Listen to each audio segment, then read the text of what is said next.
This year marks the 8th season of the long-running internet versus series Death Battle. As of last December, they are officially 10 years old, and as a reward for such a feat, this season is said to be filled with legacy matches, from Steven Universe vs. Star Butterfly to others like, Poe vs. Iron Fist. Okay. Seeing as they just hit their halfway hiatus, I figured I'd rank their already released episodes just like I did last year. So without any further ado, here's Death Battle Season 8A Ranked. Number 8. Coming in dead last on my list is Heihachi vs. Geese Howard. Look, I normally enjoy episodes that feature characters I don't know anything about. Not only does it make for a good learning experience, but it also means my prediction can only be based on the stats they show and no exterior bias. But this episode is terribly forgettable. I'm sorry to all the fans that have been requesting this episode, but I really couldn't be bothered with this one. I think I remembered people falling off cliffs a handful of times. Oh, and I know the actual animation doesn't affect the research and outcome, but when the death comes at the hands of the environment and not the victor, it just sort of deflates the fight. Womp womp. Number 7. Have you ever watched an episode of Death Battle and just get lost in the editing? Yes? Well, that's because of one of the coolest guys on the Death Battle team, Nick. In this season alone, we've had 4 bangers purely based on the beauty of the editing during the rundown. Yoda vs. Mickey is one of those episodes. Their interpretation of Yoda during his rundown was very unique compared to how most Star Wars channels cover Yoda. It was a good change of pace. As for King Mickey, I really couldn't be tricked by their lack of numbers. I always hate when Death Battle shows numbers for one character and not the other, but this time you could kind of tell without the numbers that Mickey was leagues ahead of Yoda. I don't know why this season premiere feels so fine. Like, not even like a sexy kind of fine. Just, you know, like boring, bland, normal, only alright. It's weird. Number 6. Am I mad about the outcome for Steven Universe vs. Star Butterfly? No, I'm not mad. Why would I be mad? They just used a statement as a feat for a character. It's fine! Look, it's not this low because I got my prediction wrong. Genuinely, it's not. This episode just has a weird vibe to it.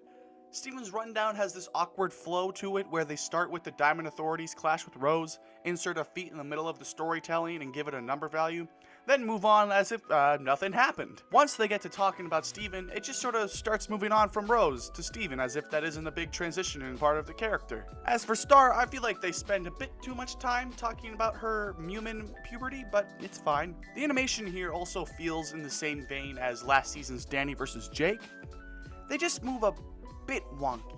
The voices are very good, although at parts Steven does sound a bit like he's trying to be a girl pretending to be Steven. Steven has had voice cracks before because, well, he's a young teenage boy, but he's never sounded like he's trying to imitate a girl. I'm willing to overlook those moments though, as the rest of them are spectacular. Overall, it's an okay episode. Learning about Star was a pleasure, and seeing Steven get publicity after the show ended last March, that was good, but nonetheless, it's nothing outstanding. Number 5. Blake vs. Mikasa is a pretty alright episode. Honestly, I don't have much to say about this one. Nothing great, nothing terrible. The cutaway gags are pretty alright. That clone one makes for some interesting world building. I'm not quite sure why they listed 2 durability feats that were practically the same for Blake. It's especially strange considering one comes at the start of the rundown while the other one is slapped right at the end. Mikasa's rundown has very good storytelling. Death Battle is at its best when they can make you want to do your own research on a character. If there's one thing I love about this battle, it's how Mikasa has more than enough firepower to dispatch of Blake, but her lack of speed and arsenal variety costs her the dub. Also, it's not often you get an episode where one of the combatants just pulls out a gun. Good shit. Number 4. For a mid-season finale, Link vs. Cloud is, unique. Its editing really sells the rundowns, as the information in said rundowns just doesn't feel right. Link doesn't get much discussion in terms of how he is as a character, which sort of sucks because I'm a guy who always gets behind a Legend of Zelda character when they appear in Death Battle, as one of the first games I ever played as a kid was the Minish Cap. As for Cloud, his rundown has a strange vibe to it, much in the vein of Steven vs. Star, where they tell a story about the world of Final Fantasy, then suddenly slap a number of feet in there for a different character that the main character in the episode scales to. It's weird, but where this episode truly succeeds is with its animation. This fight is honestly one of the best looking 3D fights they've ever had in the last 10 years. The Blender team did a bang up job. It's quite fluid and the lighting is beautiful. Link's usage of his entire arsenal makes for a lengthy but never boring fight. but don't think Cloud doesn't get his fair share of blows in. The final hit is awesome, and all around the fight makes up for everything else that makes this episode otherwise uneventful. Why uneventful? Well, I mean, come on, we all knew this was gonna happen, and Cloud was gonna finally get that W, baby. Number 3. Woo! Finally, my boy Shadow gets a win! After a stomp from Vegeta and a bullshit loss to Mewtwo, he's finally not a 100% loser. So, hell yeah. I'll admit, I don't know dick about Ryuko, but from the rundown alone, she looked interesting. As a character, not like, you know, she's a minor, that's weird. Like I said before, I think Death Battle is at its best when they make you want to do your own research on a character. The world of Kill la Kill looks insane, and edgelords can be fun. As for Shadow, I was stunned to see him be so powerful. Maybe that's dumb considering he's a rival to the Black Hole, Racer, and Sonic, but then again, things can change. I've heard criticism about the way Ryuko is portrayed during the fight, something about how she shouldn't be a prick to her costume friend. Criticism like that is fair though, displaying a character out of character isn't good for newcomers, again, like me. But considering how I already was rooting for Shadow, it wasn't an apparent problem. The last thing I have to say about this episode is, hey, Death Battle. Your show is called, you know, Death Battle.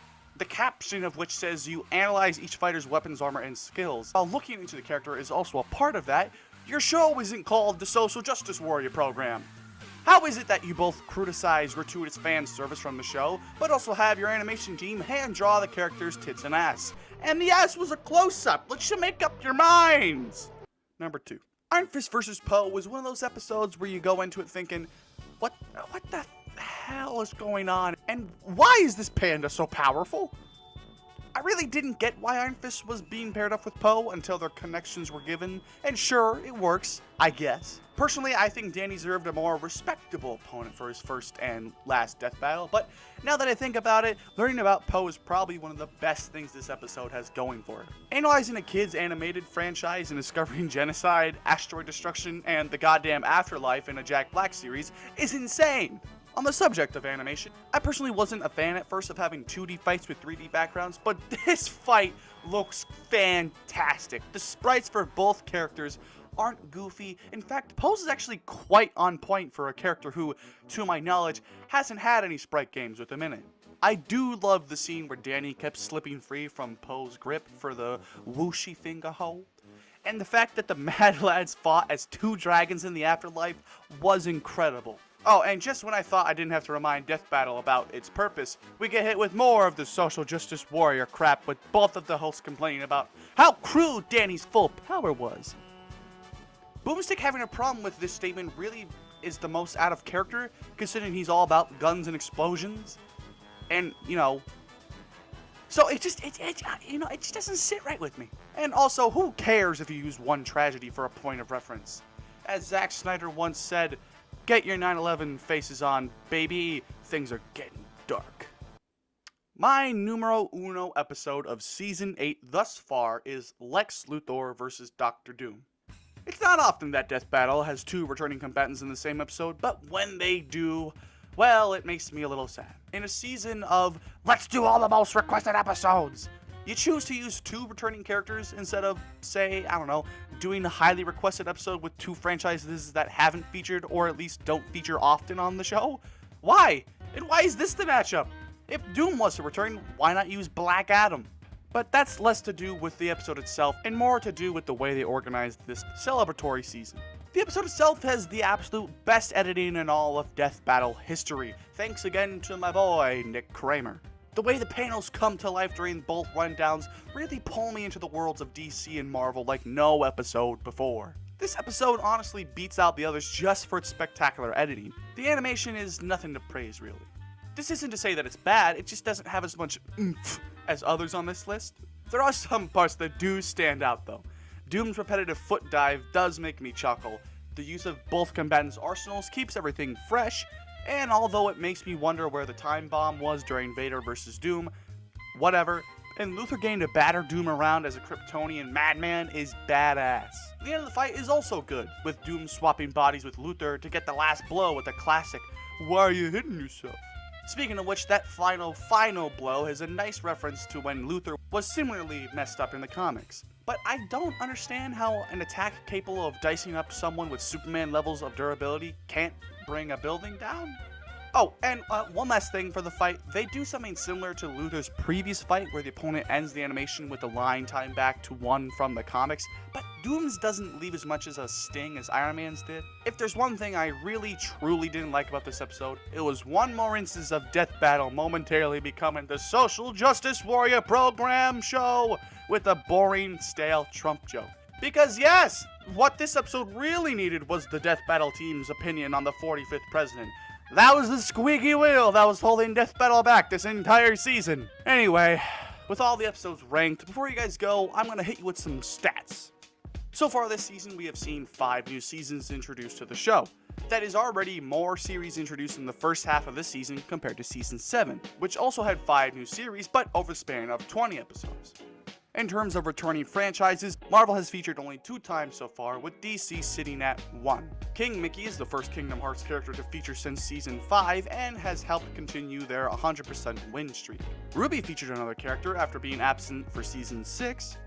Geese Howard is the first Fatal Fury character to feature in Death Battle since Terry Bogard way back in Season 3, and with Doom's return, he is now one of only 3 characters to feature in more than one Death Battle and retain a 100% win rate. The others in this short list being Superman and Samus Aran. Alright, and with that, now we wait for Death Battle to return in September with another 8 episodes, and then we'll rank all 16 from worst to best. Oh wait, what's that? They teased who will be fighting in the first episode after the hiatus? Oh, let's take a look.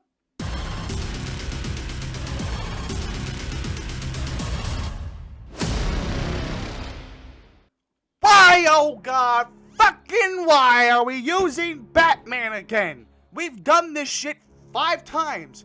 Batman vs. Spider-Man, boom. Batman vs. Captain America, fine. Batman vs. Black Panther as the season premiere, okay. Batman vs. Spider-Man with boobs, nice. Batman vs. Spider-Man from the future. We've done enough Batman. A whole Batman trilogy and then 2 spin-offs. What more Batman do we need? We could fill this episode with characters that have not been used yet or not in a while. Stop using Batman to get clicks, god damn it!